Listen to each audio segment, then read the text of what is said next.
J'espère que vous allez bien, mesdames et messieurs. Aujourd'hui, on est dans un concept de vidéo extrêmement spécial, mesdames et messieurs. Aujourd'hui, on n'est pas sur un best-of Twitch, on n'est pas sur une vidéo gaming. Je n'ai jamais eu l'habitude de le faire, mesdames et messieurs. On va parler de mon sport, ce que je fais en dehors des vidéos. Je vais vous parler aujourd'hui, mesdames et messieurs, de mon premier combat de boxe qui a très mal tourné.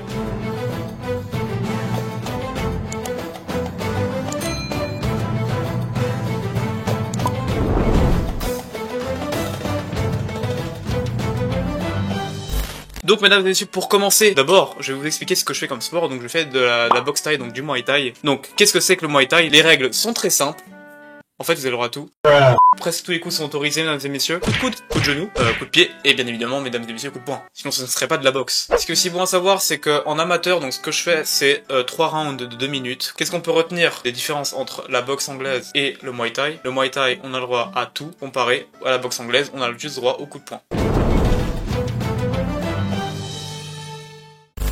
Donc oui, bien évidemment, avant un combat, il est important quand même de bien se préparer afin de survivre sur le ring, quoi, parce que bon, tu vas pas pour être un punching ball, tu vois. Donc voilà, j'ai eu un entraînement, on va dire, bien plus productif que d'habitude. Donc ce que j'ai fait, c'est que j'ai commencé de mon gré à perdre du poids. Le premier truc que j'ai fait, c'est de faire un déficit calorique. Donc comme ça, je peux perdre du poids rapidement. C'est vrai que c'est coûteux au niveau des sacrifices. Ben, c'est comme ça, écoutez, je peux pas vous dire grand chose. Néanmoins, plus tu maigris, plus t'as de chance de te battre contre quelqu'un qui est plus petit. Étant donné que moi je fais 1m60, là je fais à peu près 60 kilos, on va dire c'était déjà plus pratique. Je tombais sur des adversaires qui étaient peut-être un petit peu plus grands, mais ça allait. Bien évidemment, quand on se prépare à un combat, il est essentiel d'aller au moins courir un petit peu, parce qu'autrement, si tu fais aucun cardio pendant le combat, je pense au bout de 2 minutes t'es déjà crevé, quoi. Alors que bon, premier round t'es déjà ailleurs, je pense. J'ai un abonnement à la salle encore. Il est nécessaire quand même que j'entretienne mes muscles. Ça, j'aurais pu les avoir, on va dire, bien prêts, quoi, bien chaud.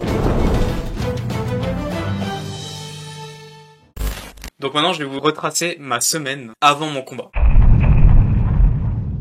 4 jours avant le combat, j'ai été inscrit au combat. Mon entraîneur m'a envoyé un message me disant que j'étais inscrit et qu'il était à la recherche d'un adversaire. Et franchement, ça fait du bien parce que ce qui paraît, c'est vraiment compliqué de trouver des combats, surtout en Suisse. Et j'étais content. 3 jours avant le combat, j'apprends que mes camarades de mon club ont un adversaire et moi, pour l'instant, ils ont pas trouvé, quoi. Je commence un peu à être un peu en mode bon, du coup, je vais faire, il se passe quoi, monsieur? Bon, bien évidemment, il était important que je voie mon coach avant mon combat s'il avait lieu. On a eu une réunion, puis on a discuté de tactique. Jour -2 avant le combat, j'ai une très bonne nouvelle et une horrible nouvelle. La bonne nouvelle, c'est que j'ai trouvé un adversaire et franchement, je suis content. Je me dis, je vais pouvoir enfin faire mon premier combat, je vais pouvoir mettre mon corps, mon esprit à l'épreuve. Bon, et puis le problème, donc parce qu'il y a une mauvaise nouvelle avec ça. Donc la mauvaise nouvelle, c'est que mon adversaire, et je le connais. Ouais. Comment dire, disons que mon adversaire, c'est un ami de longue date qui faisait aussi du Muay Thai. Le problème, c'est que mon adversaire, il était beaucoup plus fort que moi. Et je le savais, parce que quand on s'entraînait ensemble il y a 3-4 ans, déjà bien plus chaud que moi. Alors imagine l'état actuel, bien évidemment, je m'entraîne encore plus. Je reste confiant à l'idée que je peux gagner ce combat. Donc voilà, je suis très confiant, j'ai confiance en moi, et je me dis que peu importe ce qui va se passer, au moins, j'aurai eu une bonne expérience. Je reste dans le mental que je vais gagner. Jour -1, la tension est énorme, donc j'en profite pour me reposer un peu. J'évite de manger absolument. Avant un combat de boxe, il est nécessaire de pas manger afin que on puisse avoir le poids visé pour la peser. Parce qu'avant un combat de boxe, ils vont vous poser pour voir si vous faites partie de la catégorie. Donc moi j'étais entre 50 et 60 kilos, j'étais dans la catégorie. Mais c'est pour ça qu'il faut que j'évite totalement de manger avant la pesée. Dès que la pesée est faite, tu peux bouffer comme un porc, mon gars. Voilà, tu te défonces. Quand même manger légèrement parce que sinon tu commences à avoir mal au ventre, mon gars. Ah là, je pense fin du match. Donc voilà, bon bien évidemment, j'arrive pas à dormir. Putain, demain je vais me battre devant des gens. Puis je vais être là sur un ring. Jour J, le combat, mesdames et messieurs. Je suis vraiment pas chez moi de 9h à minuit. On a rendez-vous à Martigny et un peu plus dans le sud de la Suisse. Donc le trajet dure 2 heures à peu près, arrive à 11h30. Du coup on passe à peser, c'est parfait. Mesdames et messieurs, je pense que vous l'attendez depuis un moment. Vous avez quelques clips de mon combat et vous allez voir, ça va pas se passer comme prévu. Donc voilà, avant tout combat, bien évidemment, l'arbitre nous explique le règlement et qu'est-ce qui se passe. Il nous dit ce qu'on a le droit de faire et ce qu'on n'a pas le droit de faire et le combat commence.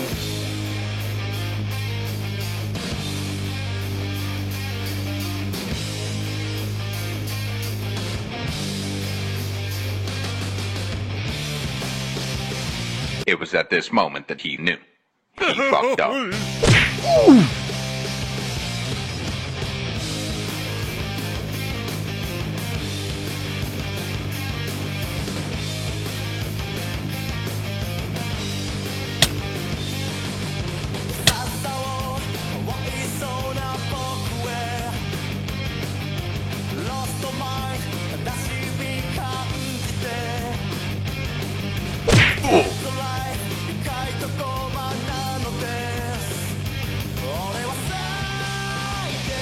fin du premier round, je m'échappe de justesse.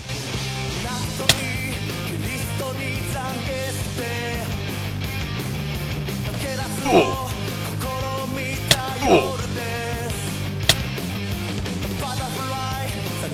Voilà, là je suis vraiment extrêmement lent. On le sent que je suis très fatigué, je ne bouge même plus.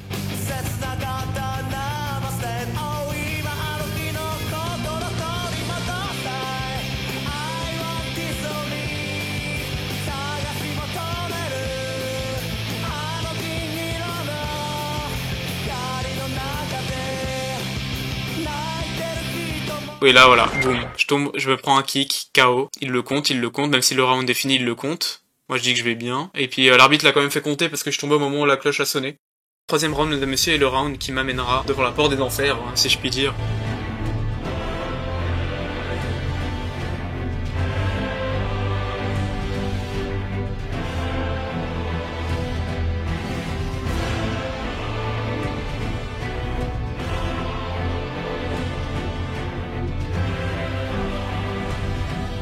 Oh.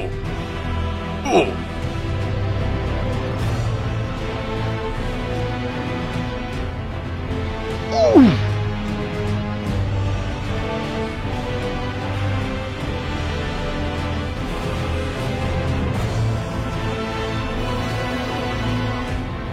Donc là, ce qui s'est passé, c'est qu'il m'a mis un push kick qui m'est arrivé sur la tête.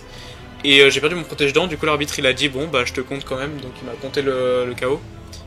Et donc il me compte, moi j'attends jusqu'à 8 afin de récupérer, donc j'attends. Là je me dis bon bah c'est bon, je peux continuer, j'ai fait tomber mon protège-dents.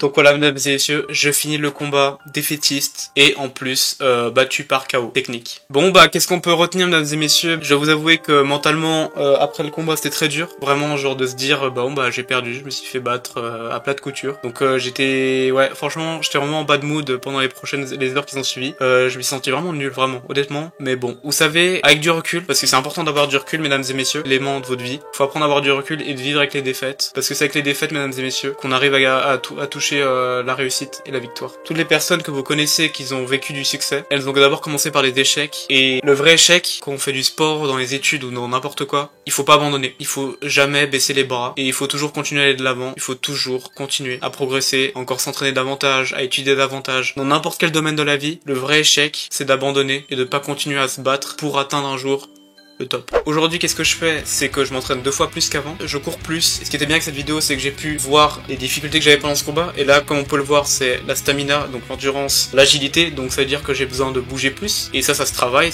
aussi les réflexes, afin que je puisse esquiver. Je suis content d'avoir fait ce combat, même si j'ai perdu. Moi, j'ai eu l'expérience d'un combat, j'ai eu le courage de monter sur un ring, je suis fier de moi. Au début, je l'étais pas, parce que je me suis dit que je vais gagner, et ce serait la honte si je perds, mais je me dis d'un autre côté, oui, franchement, j'en garde quand même beaucoup de points positifs, malgré cette défaite. Et c'est avec cette défaite que je vais pouvoir m'entraîner et que je vais pouvoir continuer à progresser. C'est comme ça, c'est avec l'échec qu'on atteindra la réussite, mesdames et messieurs. Donc voilà, vous avez eu, on va dire, une vidéo détaillée de mon combat de boxe. Voilà, je suis content d'avoir fait cette vidéo. Je suis très content, je suis vraiment fier de moi. Je suis fier de mes capacités, je suis fier de ce que je fais sur internet. Merci à tous d'avoir regardé cette vidéo. N'oubliez pas le pouce bleu, l'abonnement, le commentaire comme d'habitude. Rejoignez-moi sur Twitch, Discord, Insta, TikTok, comme d'habitude, mesdames et messieurs. Vous connaissez la chanson. Je vous fais des gros bisous. C'était Leslie. Promettez-moi YouTube, promettez-moi de ne jamais abandonner dans vos objectifs.